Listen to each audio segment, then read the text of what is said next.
Okay, Angela, so I understand that you have some rules for us on this contest thing that we're talking about with the JJ Hawk Band. I do. All right, so tell us all about it. Take it away. So the JJ Hawk Band and Dark Dialogue podcast giveaway rules. We'll start with who can enter. It's open to Hawk fans, Dark Dialogue fans, anybody really if you're 18. You have to be 18 or have parental consent. I'm not sure why, because we're not really giving away anything. Maybe it's the gift card? We ain't giving money away to some kids that don't know that their parents don't know they're getting it. True story. Okay. So talent is optional, but enthusiasm is encouraged to enter. Absolutely. That's what we're saying here. So how to enter? There are several ways. One entry for the following things. Follow the JJ Hawk Band and Dark Dialogue podcast, which is a double commitment, on any of our social media or listening platforms, including but not limited to YouTube, Spotify, Apple Music, iTunes. You get one entry for each platform. You will get one entry for each repost, video like of anything on those platforms from January 1st to February 13th at midnight. There's one entry for each like, each comment on any of the posts from then on. So beginning January 1st. So we will retroactive these. We will be counting them. If you comment your favorite band video or favorite podcast episode, that is another entry. Share with a friend. Tell us who you shared it with, tag it, whatever. Another entry. There's gonna be a lot of people trying to figure out how to tally all these entries. I'm not worried about it. Yeah, anyway, there is. Lastly, and this is the big one, if you go to darkdialogue.com or hawkstudios.com, the websites, and sign up for the newsletter, which you have to enter your email in, that's 10 entries right there. Wow. That's 10 entries. Wow, that's huge. So this will end midnight, February 13th, Pacific Standard Time. That's right, correct? Pacific Standard Time? Yeah, that would be California time, West Coast time. Oregon time, because that's where the Hawks are. And then there will be an announcement live on the JJ Hawks TikTok the next day, so February 14th. And after we do the live, and I might join them under the Dark Dialogue TikTok. I haven't decided yet. But the writer, the lyricist, I guess is what he likes to be called, the lyricist will be joining them live on TikTok for the drawings. Right on. So contest winners will have 3 days to claim the prize after that, and it will be posted on those platforms after we do the live. So here we go with what the prizes are. There are 3 tiers. All right, let's hear it. Well, let's do it. Okay, so the grand prize, and all of these are guaranteed but not limited to. We could throw some extra stuff in there if we want. The grand prize is a $100 gift card, a guitar strap from the band, a signed guitar clock from the band, a limited edition t-shirt from the band, a band blanket, guitar picks from both the band and Dark Dialogue, coasters from the band, keychains from the band. Keychains? What the hell's a keychain? Keychains, a JJ Hawk hat, a signed Dark Dialogue hat. Right on. Did you know I was going to make you sign a hat? I do now. Okay. A studio microphone. It's freaking adorbs. It looks like a little man. I've seen it. A Dark Dialogue tumbler and a Dark Dialogue air freshener. Second prize is a $100 gift card, limited edition t-shirt from the band, a blanket from the band, guitar picks from both Dark Dialogue and the band, coasters from the band, a tumbler from the band, keychain from the band, a Dark Dialogue hat, unsigned. I'm only making John sign one, people. That's right. Dark Dialogue air freshener. That's guaranteed but not limited to. And the third prize, guaranteed but not limited to, is a limited edition t-shirt from the band, coasters from the band, Dark Dialogue guitar picks and band guitar picks, keychains from the band, and a Dark Dialogue air freshener. Right on. Guaranteed, but not limited, to. We could throw some extra shit in there if we wanted. Perfect. So, question. Answer. If they like follow us or whatever, do they need to send an email, or how the hell are we supposed to know whether they did it? We will be watching. I'll be watching that. But yeah, if they want to. Is it following the show on platforms, or it has to be on social media? It's an entry for anything, all. But if they follow us if they subscribe on YouTube and they're new, they get an entry. If they subscribe on... But they gotta let us know, because I can't tell when somebody follows us. I mean, I see that we have a new subscriber. I have no clue who it is. So anybody who emails that they've done all these things... Or comments on YouTube. And comments. Yeah, definitely the comments on YouTube. Okay. And if they like follow us on Facebook or something like that, they need to email it, because we can't see that. Yeah. Okay. Yeah, so if you info us at darkdialogue.com, or info us, email us. You see, this is what happens when John doesn't script me. I'm just crazy. Just crazy pants. If you email us at info@darkdialogue.com that you have done all these things, some of which we can check, some of which we can't, but we're gonna throw your name in there anyway. But if you sign up for the newsletter, that's 10 entries.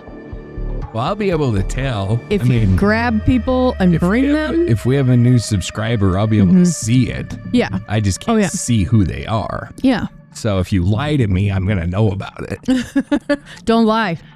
Lying's bad. What else was I was going to say something else I cannot remember. But anyway, yeah. So these rules will be posted on our website. I'll get those. We'll post them on the website so you can...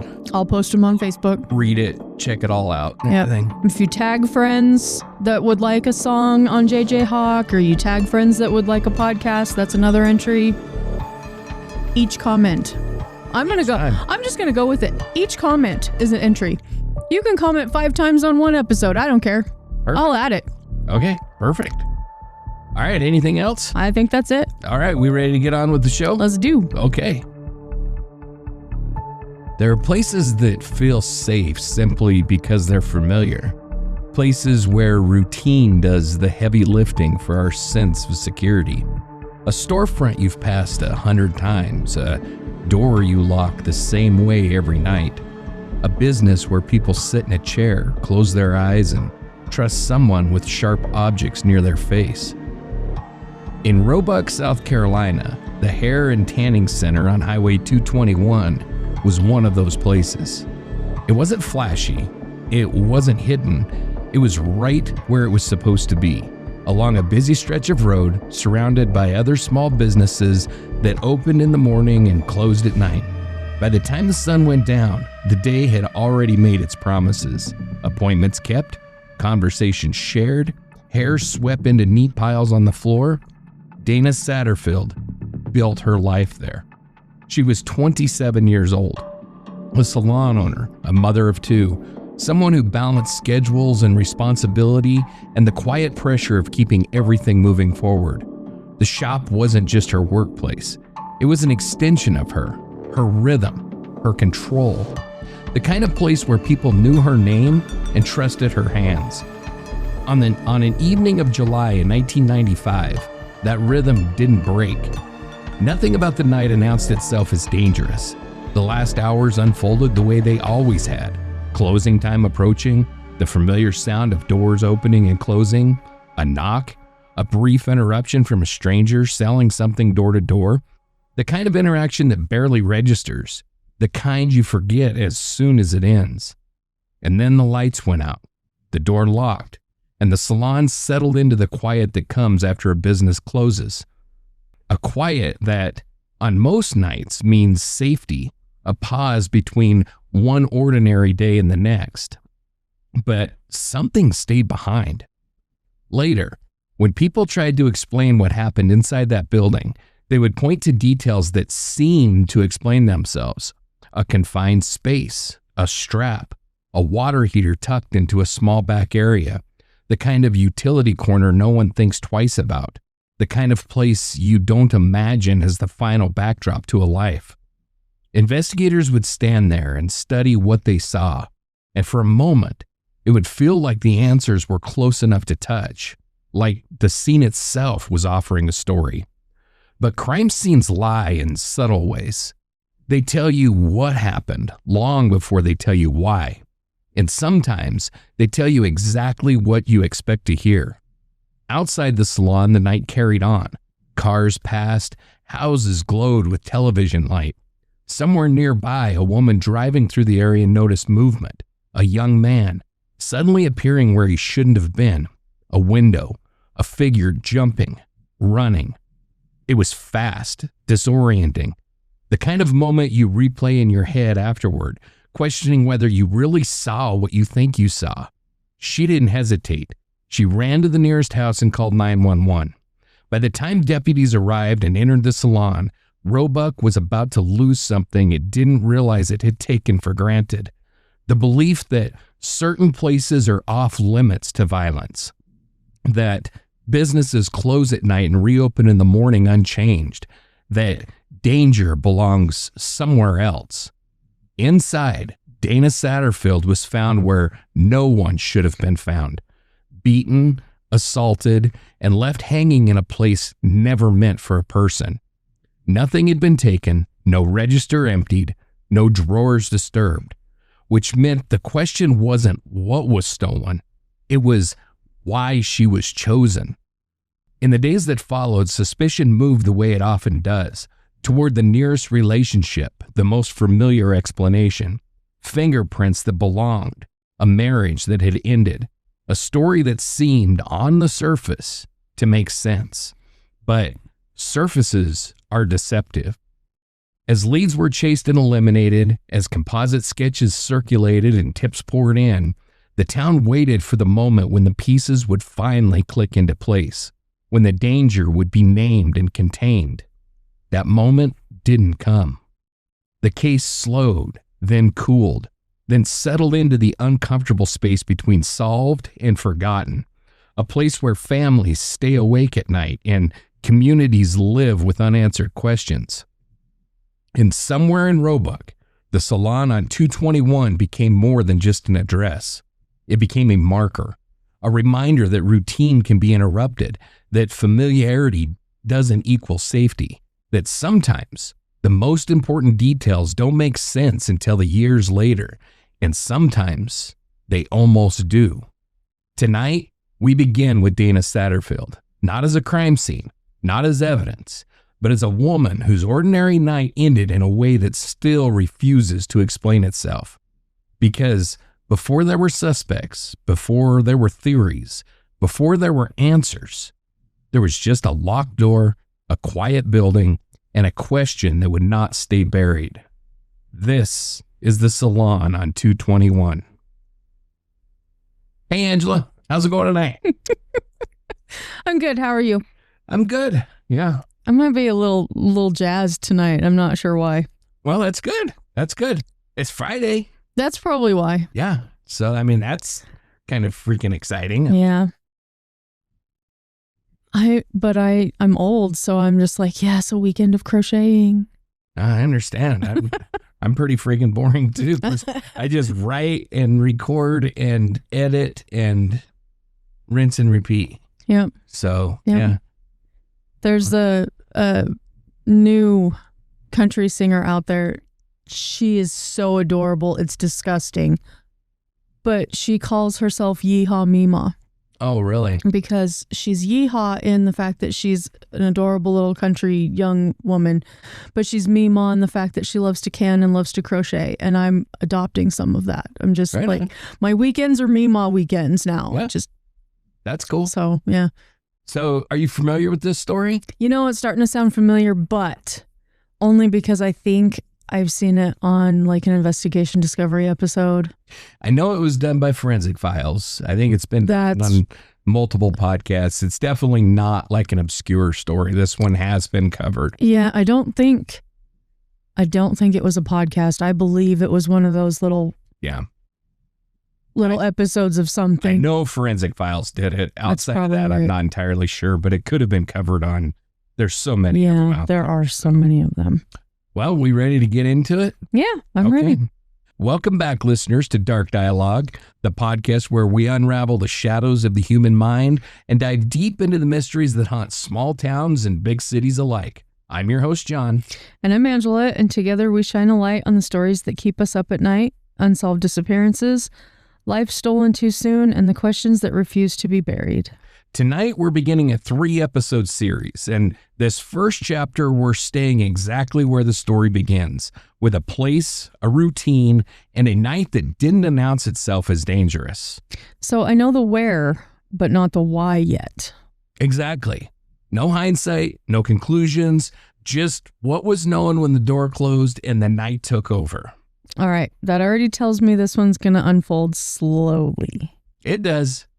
And before we step into the story itself, let's ground ourselves into the setting because context matters more than people realize. Right. But if you're watching on YouTube, make sure that you're subscribed and you hit that thumbs up button.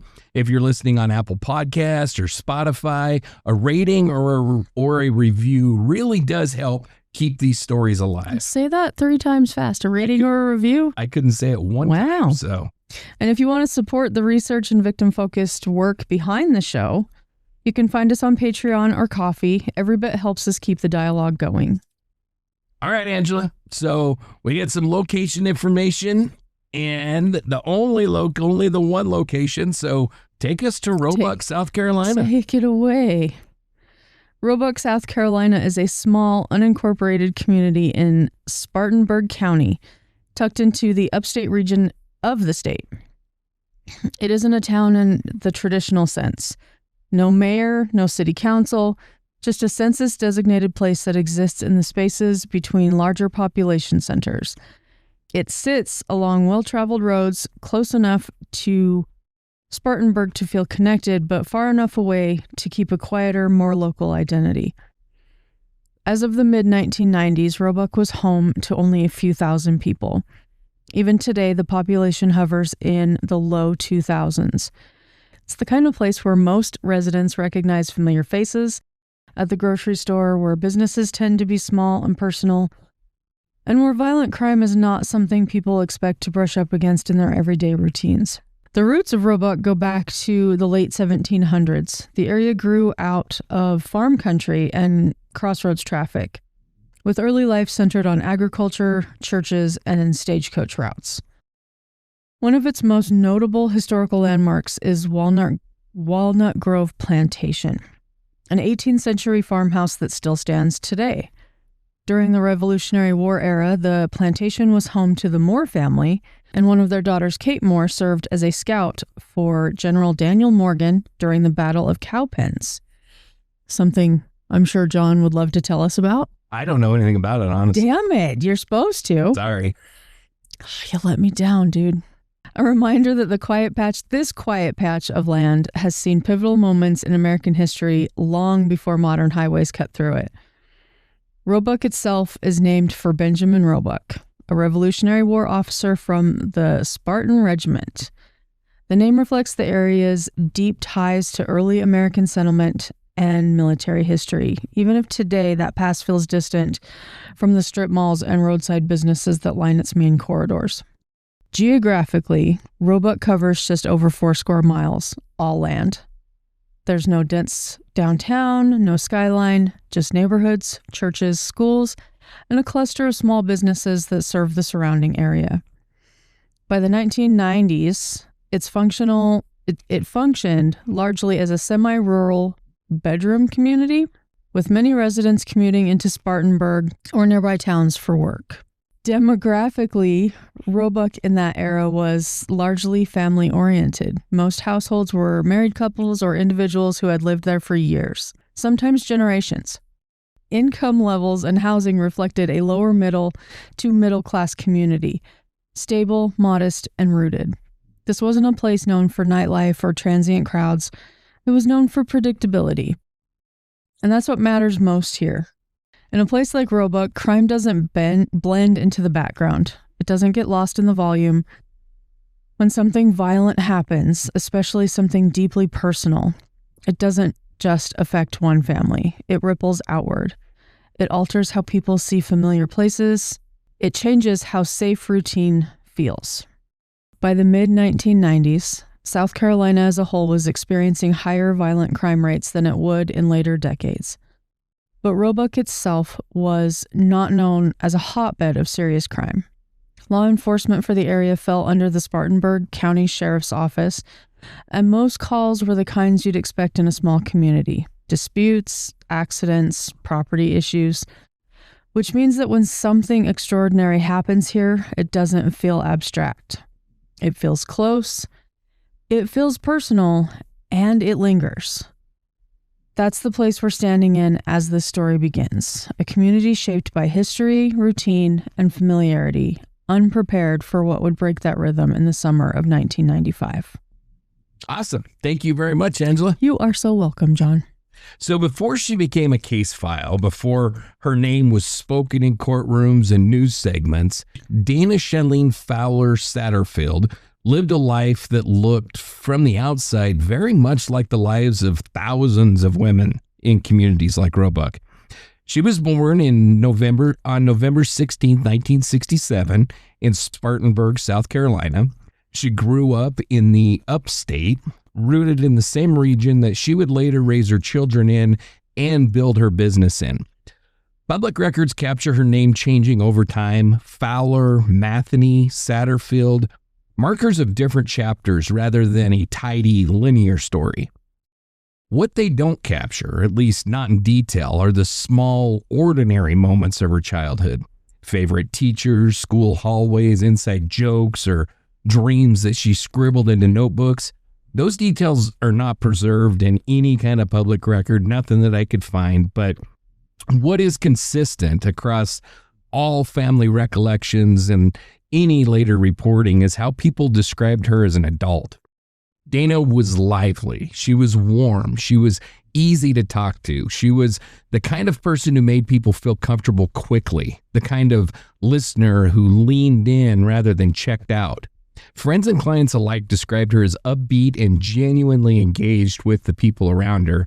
Someone who didn't just pass time with small talk, but actually cared about what she heard. And I gotta say, having, dated a hairdresser in my past, not visiting very many of them, but because I'm bald, but having dated one, it's remarkable how much they're like counselors in their own right. Like 100%. Women go to hairdressers to like dump all their problems out, and a good hairdresser not only knows how to cut and color, but she knows how to be a therapist. Yeah. I mean, that's essentially what it is. I am going to say it's kind of 50-50. Sometimes the clientele just dumps on them.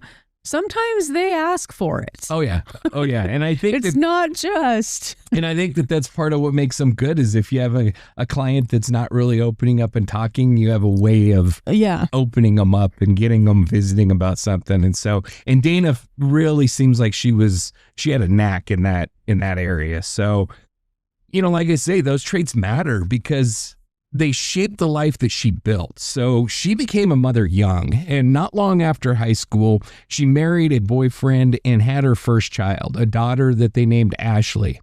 That marriage didn't last, and the specifics of its end aren't well documented and aren't really that important. All I know is that it ended early, leaving Dana to navigate adulthood and motherhood largely on her own for a time. What is clear is that she focused heavily on raising Ashley, structuring her work and her ambitions around what would allow her to be present. And then later, she married again. Her second husband, Paul Michael or Mike Satterfield, worked in heating and air conditioning, and together they had a son, Brandon, and for several years built what friends described as a stable, loving life. When the children were very young, Dana stayed home with them, taking on part-time or odd jobs whenever she needed, but always with one eye on their schedules and their needs. And then as the kids grew older, Dana reached for something that was hers. Hairstyling offered a mix that suited her: creativity, flexibility, and connection, and it allowed her to work with her hands, to express a sense of style, and to spend her days talking with people. She didn't just cut hair, she built relationships. Like I said, that's what a good stylist does. Clients remembered her remembering them, their kids' names, their family updates, the things that mattered to them. Instead of simply renting a chair in somebody else's shop, Dana took a bigger leap. She opened her own business, the Roebuck Hair Tanning Center, a small salon set up in a converted trailer just off of Highway 221. It wasn't glamorous, but it was hers, a compact space that combined practicality with personality, a livelihood shaped around her life, not the other way around. She worked long hours, early mornings, late nights, walk-ins squeezed into already full days. People close to her said that this wasn't driven by desperation. It was driven by her difficulty of saying no. Dana wanted to help. She wanted to accommodate. She wanted to keep people happy, even if it meant staying later than she normally would have. The salon became more than just a workplace. It was a small social hub, a place where people lingered, talked, laughed, and trusted her. And trust mattered. It mattered because salons are intimate places. People sit still, they relax, they let their guard down. So by the summer of '95, Dana and Mike were separated and living apart, but the separation, by most accounts, was not hostile. They were still co-parenting, still communicating, and still trying to figure out whether the marriage could be repaired. Family members later recalled that the evening before Dana's death, they had spent time together as a family, having dinner, watching television, routine moments that felt normal. Now, Dana was only 27 years old. She was a mother first, a business owner, someone trying to balance responsibility with independence, care for others with care for herself.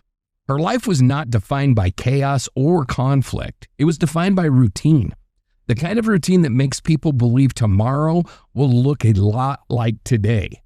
That's the version of Dana that matters here, not as evidence or speculation, but as a woman whose life was full, busy, and deeply connected to the people around her. A life that didn't point toward danger, even as danger was already closer than anyone realized. And that's where we have to pause, because understanding who Dana was and how she lived, how she worked, how she trusted is the only way to understand why what happened next shattered more than just one family. July 31st, 1995 starts the way most Mondays start when you own a small business. Not with drama, not with omens, just with a scramble. Dana and Mike, separated but still in the same orbit of life, are moving through the familiar morning routine. Out the door, work on the mind, the day already pulling it down before it fully begins. He heads toward HVAC jobs, and she heads towards the salon. And somewhere inside that ordinary rush is something that matters later, even though it doesn't feel like it should. There are plans to have dinner together that night. Now, that detail doesn't come with tension attached to it, not in the way that people assume when they hear estranged. It reads like two adults still trying to keep a family shape intact, co-parenting, staying civil, leaving doors open without pretending that everything is fine. And then Dana goes to work, the kind of work that doesn't stop just because life is complicated. The Roebuck Hair Tanning Company opens early, around 8 in the morning. And if you've ever walked into a salon right after opening, you know the feeling. A place still waking up, lights switching on, the hum of equipment, towels folded, a calendar full of names that represent more than appointments. They're relationships, people she knows, people who know her. Dana's day is steady. Regulars, routine, no reported confrontation, no public moment where anyone would have said, well, that was odd, or that didn't feel right. If something was off, it wasn't visible and it didn't announce itself. And Dana, by all accounts, was the kind of person who worked like she lived, accommodating, overcommitted, determined to fit people in even when she didn't have to. She was known for long hours, not because she had to prove anything, but because she had a hard time telling people no. If someone needed a last-minute trim, a color touch-up, a favor squeezed in at the end of the day, Dana was the kind of person who tried to make it work. That's how this Monday moves. Appointments, conversation, the normal traffic of a small business where the owner is also the main engine. By early evening, the pace starts to shift into the familiar end-of-the-day rhythm. In most workplaces, that means shutting down, heading home, getting into whatever version of evening that you've built for yourself. For Dana, it meant one more client. Around 6:30 that evening, a customer arrives for a hair appointment. Someone Dana knows, someone who expects a normal service in a normal place at a normal time. And while she's there, another ordinary thing happens. A door-to-door saleswoman stops in. That kind of detail is almost invisible in real life. A person selling cleaning products, a short conversation, a small purchase, nothing that would make you feel like you needed to remember her name. It's the kind of encounter that you'd forget by the time you got into your car. Inside the salon, Dana moves through the appointment the way that she always does. Washing, cutting, styling, talking while she works. The intimate normalcy of a salon chair. People sharing little updates about their lives while someone's hands move with practiced familiarity. By about 8 o'clock, the appointment is finished. Dana walks her client to the door, and there's another small detail, so ordinary that you can almost hear it in her voice. She mentions that she has clothes in the dryer that need about 5 more minutes. 5 more minutes. It's the kind of thing people say without thinking. It's the kind of thing that makes a moment feel safe because it suggests a plan, a timeline, a simple reason for why she's still there. Her client offers to stay, offers to wait until Dana locks up so she won't be alone, and Dana declines. And it's towels. I can guarantee it's a load of towels because Always. In a salon, you wash towels all freaking day long. Anyway, sorry. You are correct. This bald guy knows a lot about hair salons. So, not sharply, not carelessly, just in a way a lot of people do when they don't want to inconvenience anyone. The dryer will be done in a few minutes. She'll be right behind her. It's fine. And when the client leaves, somewhere between 8:10 and 8:15, Dana's alive, alone, and doing what a business owner does at the end of the day. Cleaning up, resetting the room, putting things back into their places. A few minutes later, the saleswoman passes the salon again. She checks the time, 8:11. And she sees Dana through the window. The lights are still on. The blinds are at least partly open. Dana is inside moving around, finishing up the final tasks of closing. They notice each other. They wave. It's a moment so small it barely qualifies as an event, but it becomes a timestamp, a final confirmed glimpse of normal. And that's where we're going to stop, because right now we're still in the part of the story where everything looks like it should hold, where the world still believes that a locked door and a familiar routine are enough to keep the night outside. Dana is inside her salon. The day is ending. The dryer is running. The lights are on, and nothing from the outside looks wrong. What turns an ordinary night into an emergency is rarely one clear moment. Most of the time, it's a feeling first. For Diane Harris, that feeling didn't arrive all at once. It crept in slowly, almost reluctantly. The kind of unease that you try to talk yourself out of because you don't want to overreact. She had been working the Roebuck area all evening, moving door to door, business to business, selling cleaning products. It was routine work, temporary, transactional. She wasn't part of the town. She was passing through it. Earlier that night, she had stopped at the salon on Highway 221. Dana bought a bottle. They talked briefly, nothing memorable enough to stick, just one of the dozens of conversations Harris would have that day.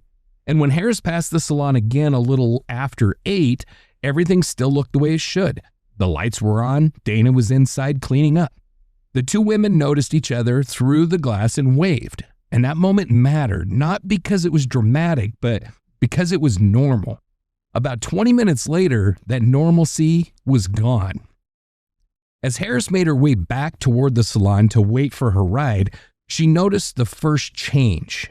The blinds were drawn. The lights were still on, but the windows were darkened, closed off. It wasn't enough on its own to mean anything. Businesses pull blinds for privacy. People close up differently at night. But then came the sounds. Not voices, not conversation. Heavy thumping, irregular, physical. The kind of noise that doesn't fit into a closing routine.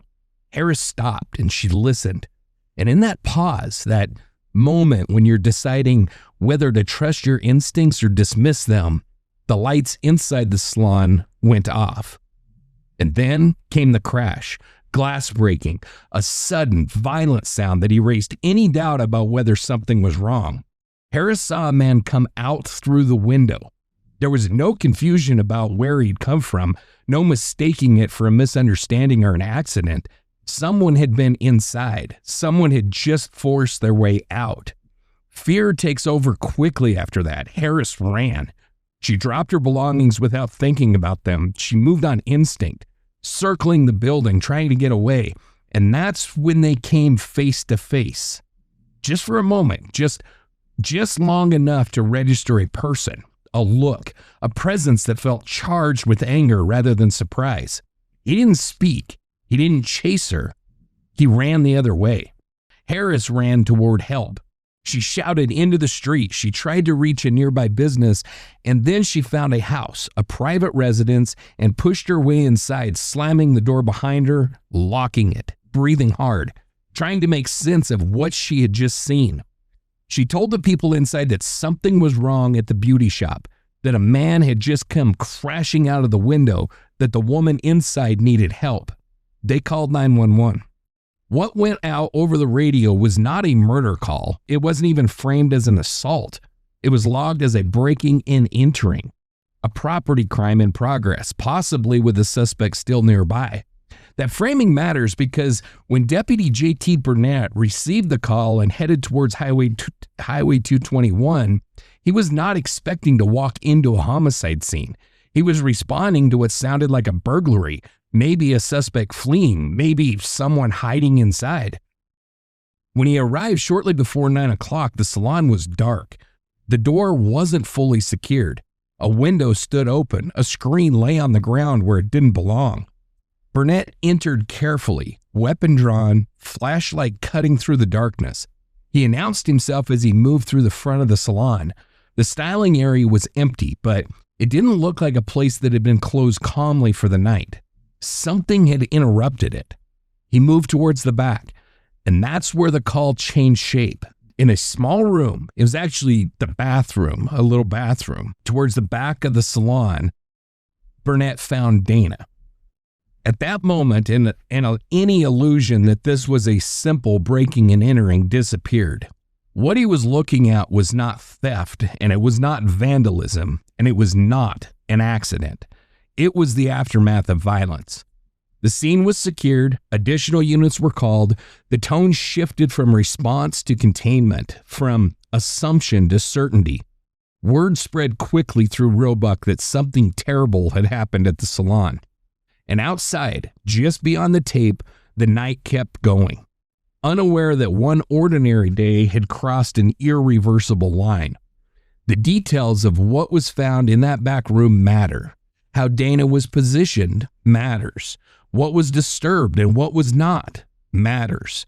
But those details belong to what comes next, because before there was evidence, before there were theories, before there were suspects, there was a woman who trusted her instincts enough to run, and a deputy who opened a door expecting one kind of call and found something else entirely. When Deputy Burnett stepped into the back room of the salon, he didn't find a body the way that people imagine bodies being found.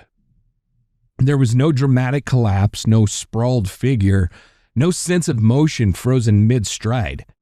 Dana was seated on the floor. Her legs were extended straight out in front of her, heels resting on the tile.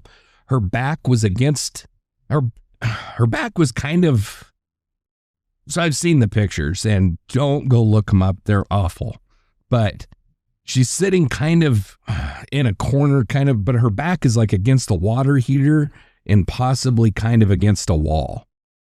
She's not slumped and she's not sprawled, but she's held in place by tension around her neck. And there's a strap that had been looped around her throat and secured to the water heater above her, pulling her upward just enough to keep her airway closed. So she's not hanging from it. Like, you can tell her butt's on the ground, but there's enough strain on her neck that you can obviously tell that she would not have been able to breathe, if that makes sense. It makes sad sense. Yeah. So this was not a hanging in the traditional sense. Her body weight wasn't suspended. Her feet weren't dangling. Her posture looked deceptively still. But it was immediately clear to investigators that she could not breathe in that position. The pressure from the ligature was unmistakable. Dana was wearing a white t-shirt, which is soaked in blood and pushed up above her breasts. From the waist down, she's nude. Her pants were no longer properly on her body, gathered awkwardly near one ankle. Another detail that mattered not because of shock value, but because of what it said about intent. Her head is cocked sharply to the right. Her face and hair are matted with blood. There were visible injuries to her head and face, signs of a violent beating that had occurred in this small, confined bathroom. Her tongue protruded slightly from her mouth, a physiological response consistent with strangulation. The room itself told its own story. This wasn't a purpose-built utility space. It was a combined bathroom and laundry area, the kind of back room that you find in small businesses where function comes first and aesthetics come second. A toilet sat nearby, cleaning supplies, the water heater positioned exactly where it needed to be, not where anyone wanted it to be, and Dana had tried to soften that. Like a lot of small business owners working on tight margins, she'd covered the exposed water heater with decorative paper, white and patterned with a lipstick print impressions. It looked like, kiss marks all over it. A simple attempt to hide something ugly, to make a necessary object feel less out of place in a salon.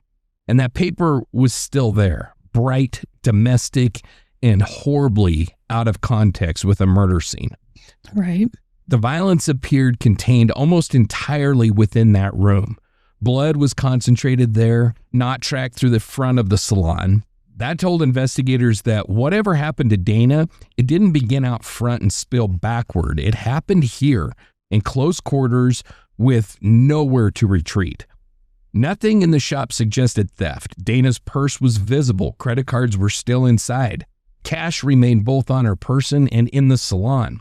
Equipment hadn't been disturbed. Products were still on the shelves. This wasn't a robbery that went wrong. That conclusion didn't require analysis or theory. It was immediate. What investigators were looking at was personal, predatory, and chaotic. Crime scene technicians began working methodically. Photographs were taken from every angle, blood patterns documented, surfaces dusted. Anything that looked handled, touched, or displaced was treated as potential evidence. Fingerprints were lifted from key areas, including the water heater itself. Biological evidence was collected from Dana's body and from the room. Hair and trace materials were preserved. Every step was deliberate, careful, and slow. And at this point, nothing had a name attached to it. No suspect, no narrative, no explanation that made the room make sense.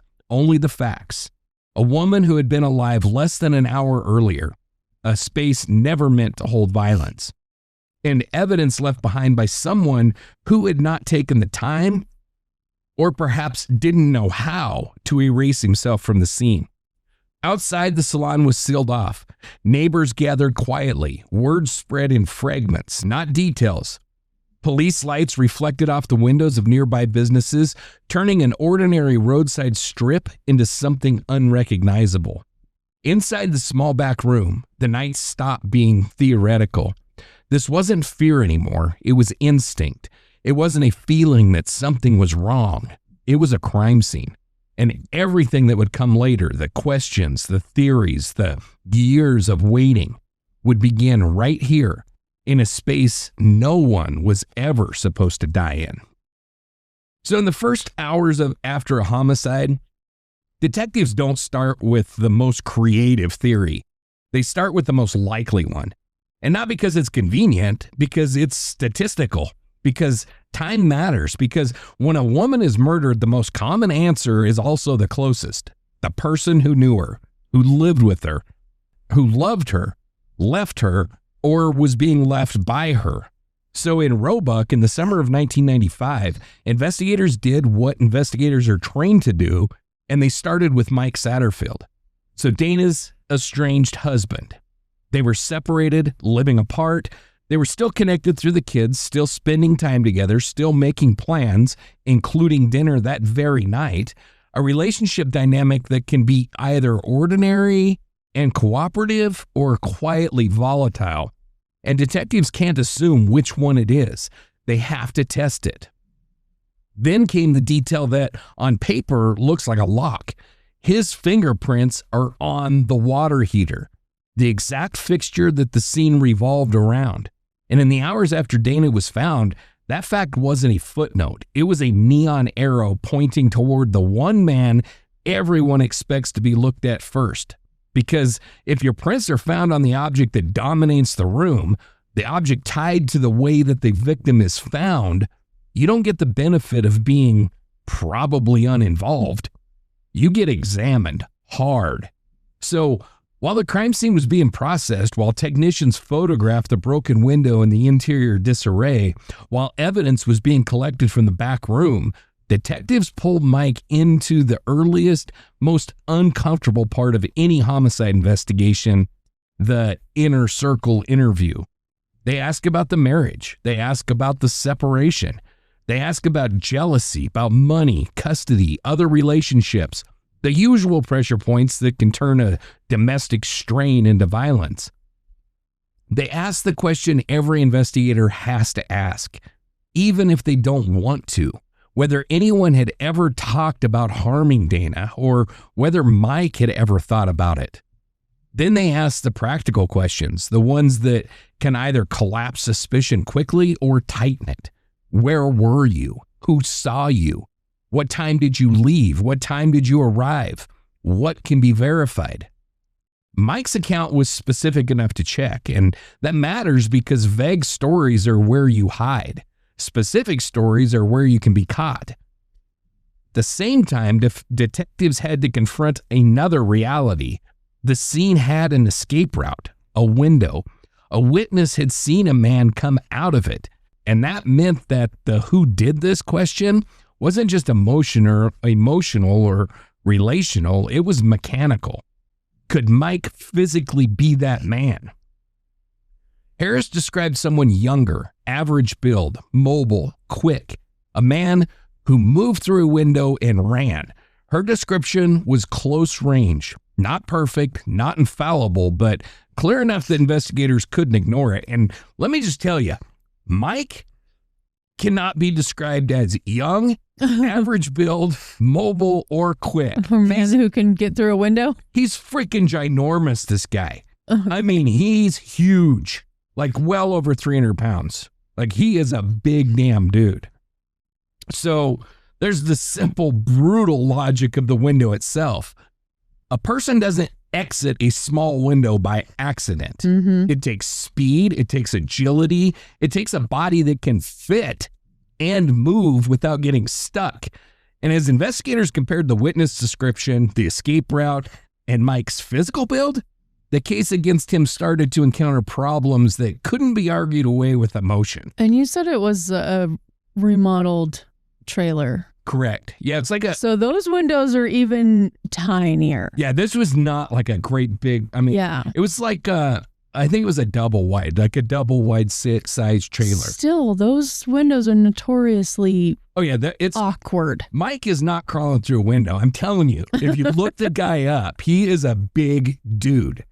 Like, he's just not the guy that's going to crawl through a window and take off running down an alley. I mean, he's probably going to be breathing so freaking hard by the time he gets 100 feet away. I mean, he's huge, this guy. Okay. So, you know, and they verified his timeline. They tracked down the people that he had said that he was with. They checked the points on the clock that mattered. Not the broad outline, but the narrow slice of time where Dana's last known normal moment gives way to emergency. Mike cooperated fully. He answered all their questions. He stayed in reach. And as those checks came back, as the pieces were tested against reality, suspicion began to peel away from him. And then came the fingerprints. In the abstract, fingerprints on the water heater sound damning, but in context, they can be routine. Mike worked in heating and air, and he had helped build out and maintain the salon, and he said that he had installed that water heater, and that claim wasn't hard to believe because it matched what he did for a living. And it matched how small businesses operate, especially when you have a family member with those skills available. Yeah. Like, if she needed a water heater installed, she's not going to hire somebody else to do it. Mike do it. Yeah. You know, I mean, that's just how it works. And so that shifted the prints from being proof to being probable, explainable, understandable. Not meaningless, but absolutely not incriminating and impossible at that point to prove. Mm-hmm. So, and with each verification, the investigation began to pivot away from the obvious suspect that everybody expects and toward what the room was already suggesting. This wasn't about theft. Nothing was taken. Money was left. Cards were left. The scene didn't read like someone came to steal and panicked. It read like someone came for her. So while Mike was being examined and gradually downgraded, detectives moved outward. They formalized Diane Harris's statement and began translating her description into something that the public could recognize, a composite sketch. They started canvassing the neighbors, nearby businesses, customers. They asked who had been seen around the salon that night, what vehicles were in the area, who didn't belong. They were building two cases at once, one against the closest person because they had to, and one against an unknown man because the scene demanded it. And here's the hard truth about the early stages of an investigation like this. Even when detectives do everything right, even when they work the closest suspect first and clear him systematically, the public doesn't always move on with them. The first suspect lingers in people's minds. The husband did it. Narrative sticks, even when it stops fitting the facts. But law enforcement cannot afford narratives. They have to follow what holds up under pressure. And in the earliest phase of Dana Satterfield's case, the pressure did not hold on Mike. It held on someone else. Someone who moved fast, left through a window, and vanished into the night while Roebuck was still trying to understand what had just happened. So they're doing what they always do. They start close, they start practical, but the case is already fighting against assumptions. Exactly. And in the next part, we're going to talk about what happens when the closest suspect doesn't match and how investigators try to build a path toward a stranger when all they have at the beginning is a description and a community full of people who all feel like they know each other. So before we go any further, we need to pause for a moment. What we're about to discuss involves medical findings from Dana Satterfield's autopsy. There will be descriptions of violence, injury, and sexual assault. We are not doing this for shock value. We are doing it because the autopsy is one of the few places in this case where speculation stops and the body itself speaks with clarity. So if this is not something that you're able to hear, please take care of yourself, and we'll be here when you're ready to continue or when you skip ahead. So Dana's autopsy was performed very shortly after her body was recovered on the night of July 31st. The exact calendar date isn't specified, but the examination followed standard homicide protocol and was conducted by forensic pathologist Dr. David Wren. What matters most is not when the autopsy occurred, but what it showed. And what it showed was unequivocal. Dr. Wren concluded that Dana died from asphyxiation due to strangulation, not hanging, not an accident, strangulation, and not in a single way. The findings demonstrated two distinct mechanisms. First, manual strangulation, hands applied directly to her neck with enough force to obstruct airflow and blood vessels. Second, ligature strangulation, using the strap taken from a burgundy Alouette Cosmetics or duffel bag, the same strap found tied to the water heater at the scene. Most significant medically was the condition of Dana's hyoid bone. Dr. Wren documented that the hyoid was fractured. That fracture matters a great deal.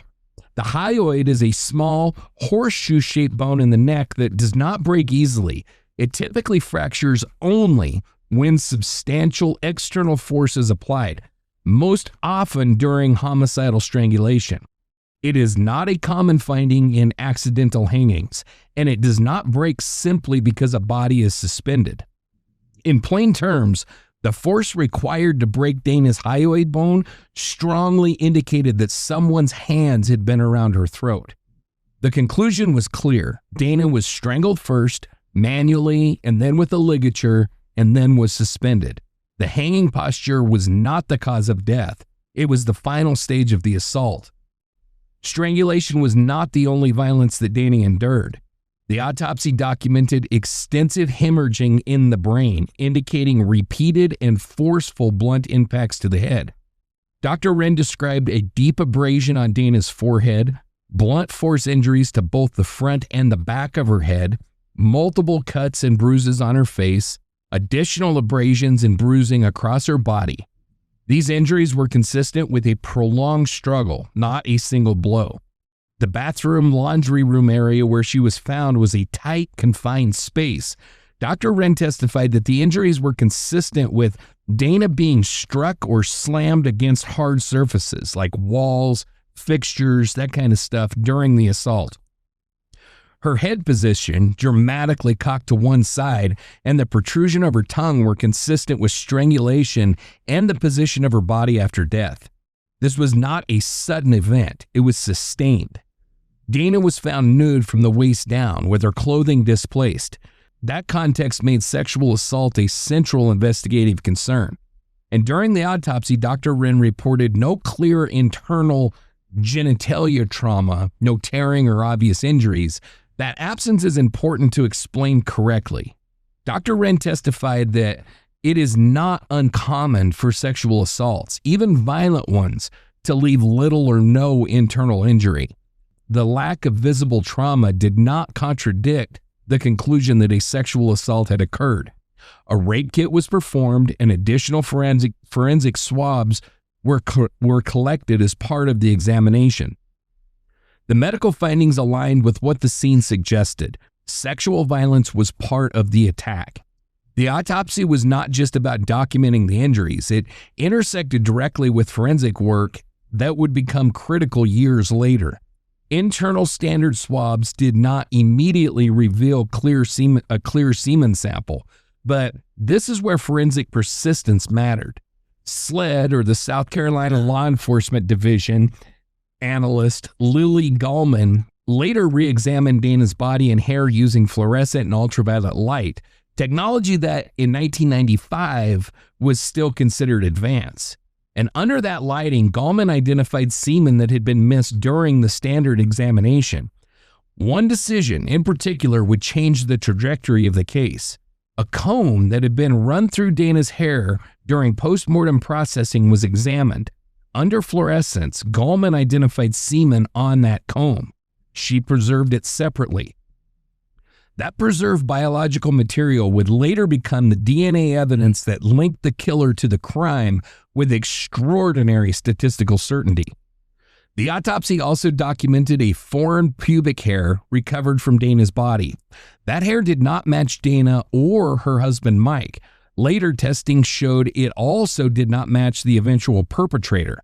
Experts concluded that it most likely came from a customer who had used the salon restroom earlier in that day. That distinction would later matter in court. So taken together, Dr. Wren's findings allowed investigators and prosecutors to say with confidence, Dana Satterfield was beaten, sexually assaulted, and murdered by strangulation using both hands and a ligature. The fracture of her hyoid bone demonstrated significant force and ruled out accidental or self-inflicted hanging. The positioning of her body was staging, not the cause of death. And the biological evidence preserved during and after the autopsy would become the cornerstone that allowed this case years later to move from suspicion to proof. So even without knowing who did this yet, her body tells investigators exactly what happened. Exactly. And once you understand that, once the medical facts are locked in, the next question becomes unavoidable. Who had the opportunity, the access, and the willingness to do this and walk away? That's where this case turns from medicine to investigation and where things get a hell of a lot more complicated. Of course they do. Of course they do. So for a while, this case felt like it was always almost solved. Investigators weren't sitting idle and they weren't ignoring evidence. They weren't stuck because they didn't know what to do. They were stuck because every solid lead they chased eventually collapsed. And one by one, the pillars holding the early investigation gave way. Mike Satterfield was the first focus, and for understandable reasons. He was the estranged spouse. He had fingerprints on the water heater, and statistically, spouses are often responsible. But that scrutiny didn't last. His alibi checked out. He passed a polygraph. Friends and family and investigators described the separation as strained but amicable, not volatile. And most critically, he was humongous. His physical size did not match the man that Diane Harris saw coming out of the window, and it didn't match physics. The guy couldn't get through the window. So, science. Once detectives confirmed that he had installed the water heater himself, those fingerprints stopped being suspicious and started being expected, and it sucks. I mean, these investigators had to feel like the wind just got kicked out of them because they're like, We've got this son of a bitch. We've got fingerprints right here. And then they're like, son of a bitch. Yep. They're explained. Now back to the drawing board. Yeah. So in investigators' minds, Mike shifted roles from prime suspect to a grieving husband, father. I mean, he's left with these kids to take care of, and even if you're going through divorce, if you're co-parenting, there was talk of reconciliation. And there's talk of, they very well might have reconciled, but even if they didn't, when you're co-parenting and you can bounce stuff off of each other and share responsibilities, and it's a totally different story than all of a sudden being the only parent. So, I mean, my heart just breaks for Mike and for these kids. So the next major thread centered on the vehicle. Multiple witnesses reported a blue and white Ford Bronco with custom rims near the salon around the time of the murder. That detail mattered. It was specific enough to chase. Detectives found a similar Bronco owned by Mary Ann Vick, one of Dana's customers. Her son, Jonathan Vick, was 17 years old. He fit the composite. He lived locally. He had access to a vehicle that looked a lot like what witnesses described. But here's where the investigation hit a hard wall. One key witness said Mary Ann Vick's Bronco wasn't a perfect match. It was close, but it was not exact. And under the law, close is not enough. Detectives tried to compel a DNA sample from Jonathan Vick in '95. A judge said no. Driving a similar vehicle and living nearby did not meet the threshold for probable cause. And without DNA, without a confession, without a stronger legal hook, they had no choice. They had to let him go. That decision effectively shelved the most accurate early suspect, not because detectives didn't believe in it, but because the law wouldn't allow them to cross that line. And the case drifted. About 2 years later, the investigation surged back to life.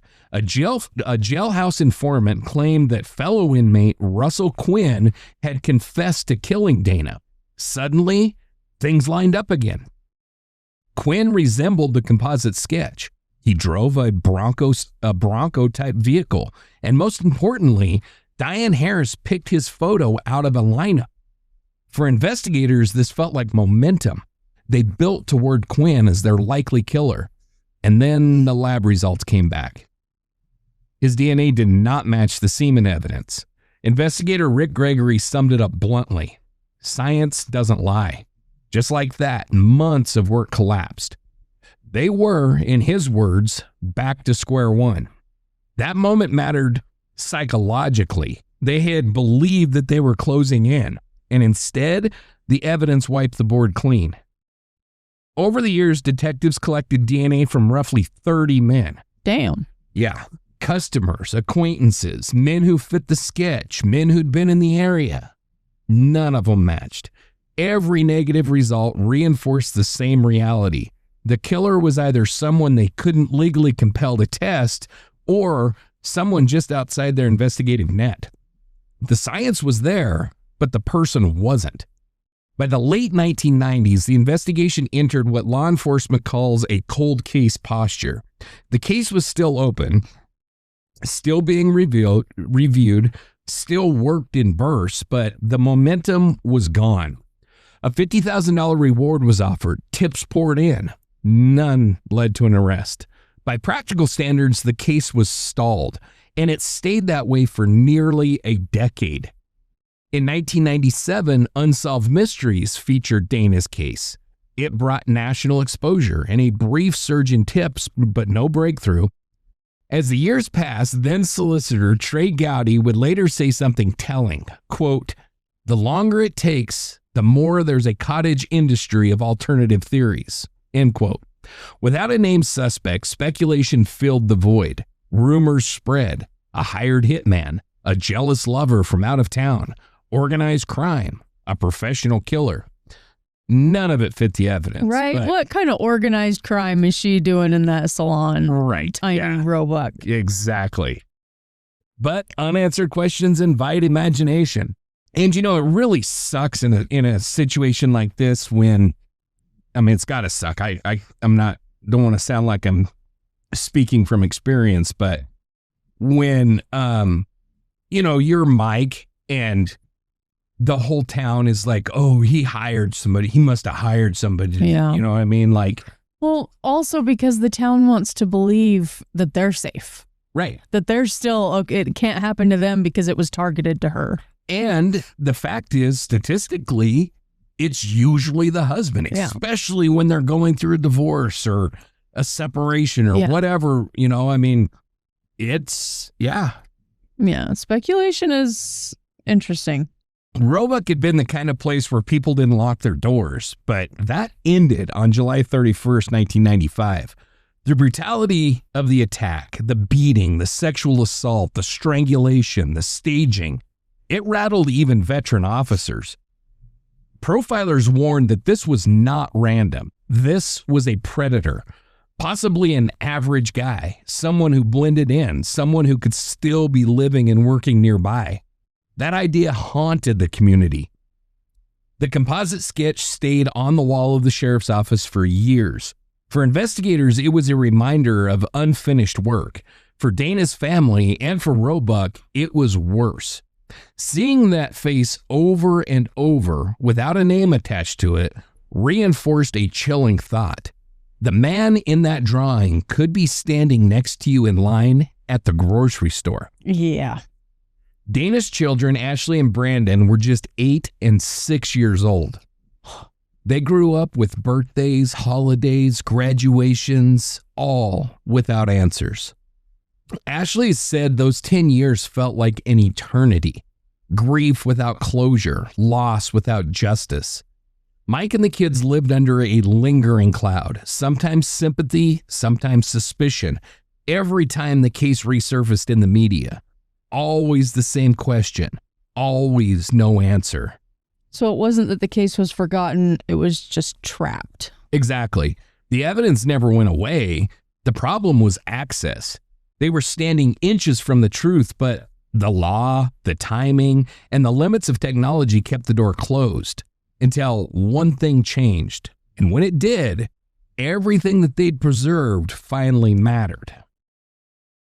So by the end of the first night, investigators were standing in a locked building with a body that they couldn't unsee and answers they couldn't yet reach.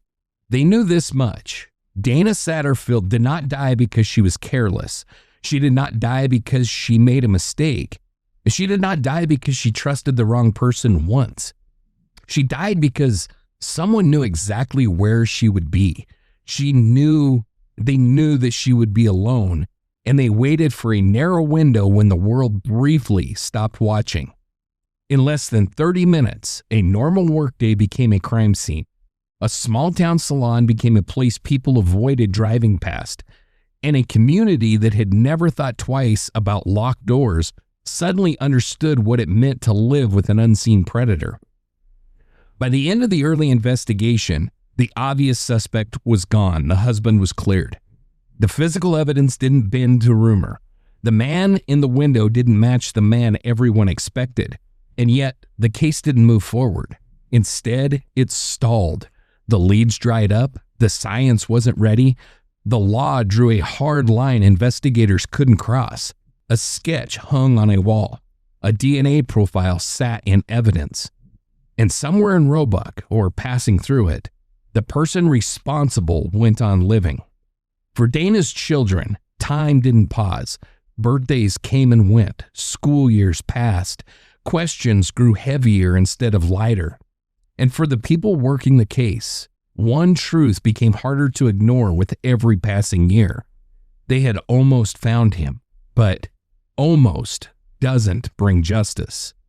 In the next episode, we'll follow what happened after the investigation went quiet, the decade of silence, the chance encounters, the secrets kept out of fear, and the moment when one person finally decided that carrying the truth was more dangerous than speaking it. Because sometimes cold cases don't break because of technology.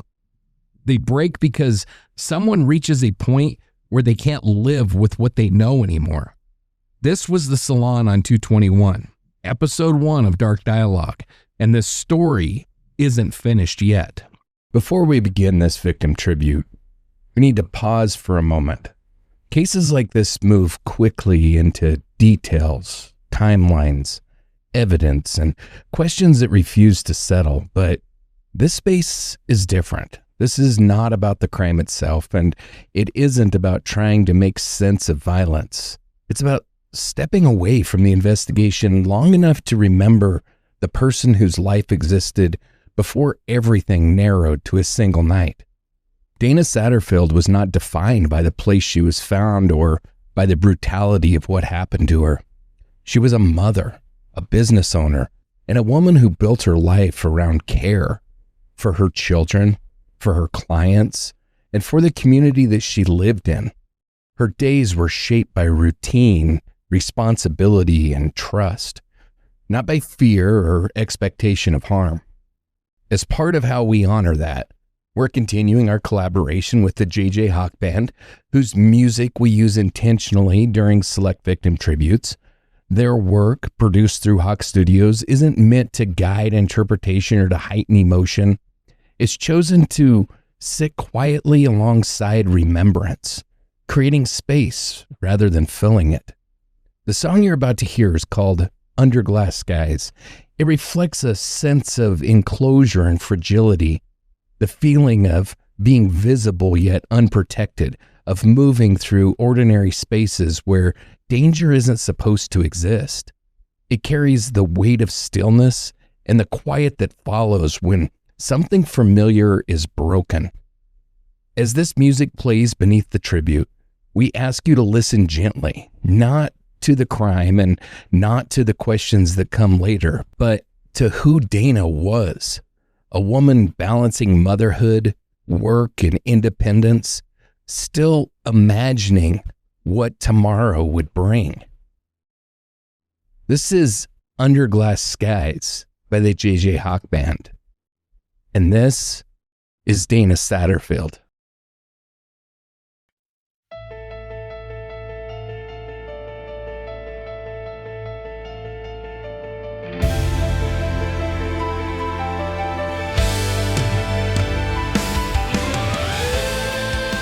Before she was a case file, before she was a crime scene, before her name was spoken in courtrooms and headlines, Dana Chyleen Fowler Satterfield was a woman building a life with her own hands. She was born on November 16, 1967, in Spartanburg, South Carolina, and she never really left the place that shaped her. Dana grew up rooted in familiarity, family nearby, routines that mattered, and he sensed that community wasn't something abstract. It was something that you lived inside of, something you contributed to. People who knew her didn't describe her in dramatic terms. They didn't need to. They talked about her warmth, her laugh, her way of making people feel comfortable without trying. Dana had the kind of personality that fit naturally into service, not because she was submissive or self-sacrificing, but because she genuinely liked people. She listened, she remembered details, she cared. And that wasn't performative, it was habitual. That quality shaped her work, her friendships, and most of all, her motherhood. Dana became a mother young, and from that point forward, her life reorganized itself around her children. Ashley and Brandon weren't side notes in her story.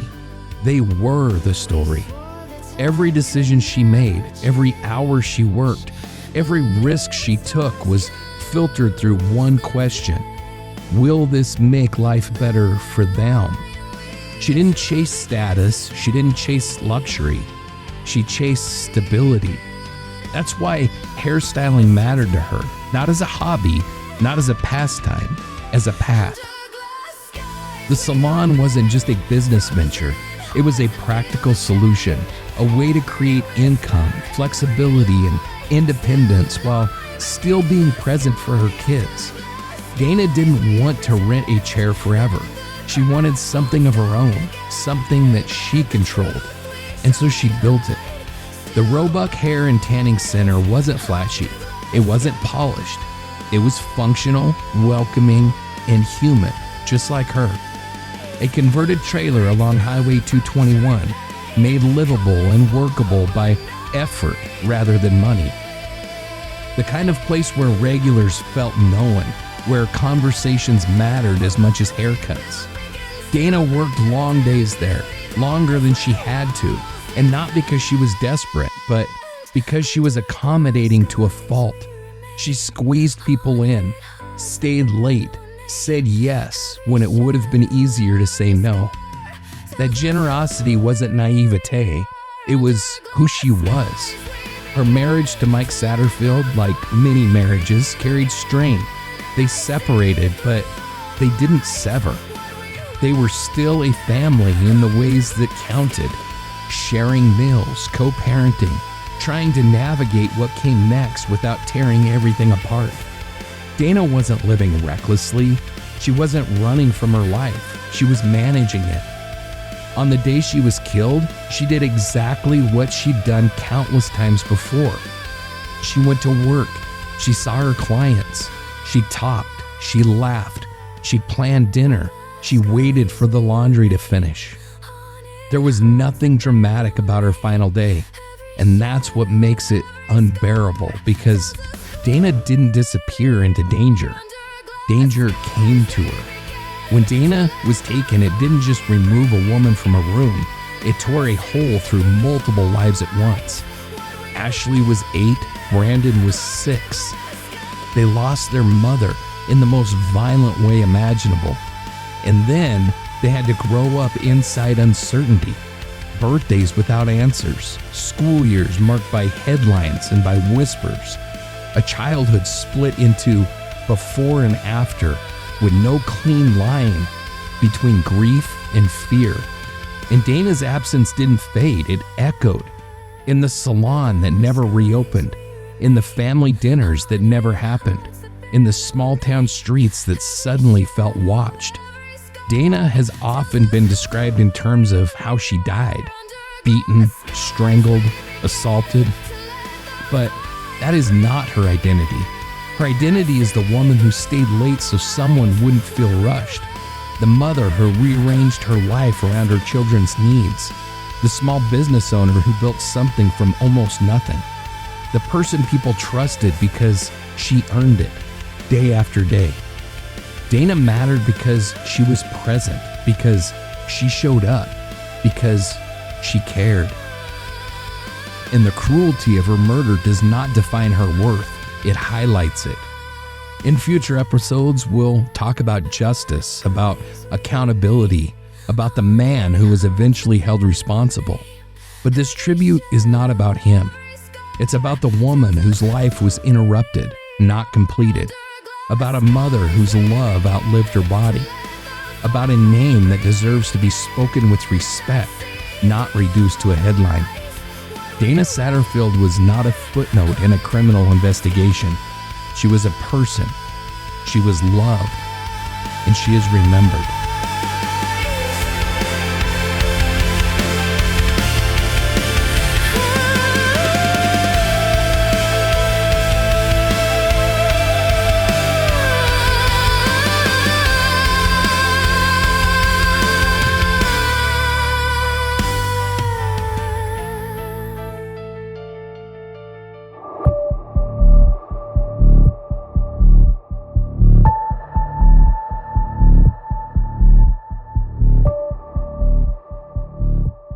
That's where we're going to leave this episode of Dark Dialogue. As always, thank you for spending your time with us, for listening carefully, for engaging thoughtfully, and for helping keep these stories from fading into the background. We know there's no shortage of true crime content out there, and we don't take it lightly that you choose to be here with us. Right. We truly appreciate everyone who listens, shares the show, reaches out, and helps these stories travel further than they otherwise would. It matters more than people realize. If you want to support the work that we do, there are several ways that you can do that. First is the Dark Dialogue Collective. This is our volunteer boots on the ground effort, not a donation tier. The collective focuses on advocacy, research support, awareness, and helping keep attention on cases that have gone cold or overlooked. If you want to get involved, you can find more information on our website. We also run the Adoptive Victim Program at darkdialogue.com. This program exists to make sure victims are never reduced to a single headline or moment. You'll also find our victim blog posts there, where we preserve names, stories, and contexts that deserve to be remembered. If you'd like to support the show financially, you can do that in two ways. For recurring support, visit patreon.com/darkdialoguepod. For one-time support, you can find us at Ko-fi, that is ko-fi.com/darkdialogue. We also publish long-form writing, case updates, and behind-the-scenes work on Substack at darkdialoguecrime.substack.com. If you have information, questions, or want to reach us directly, you can email us anytime at info@darkdialogue.com.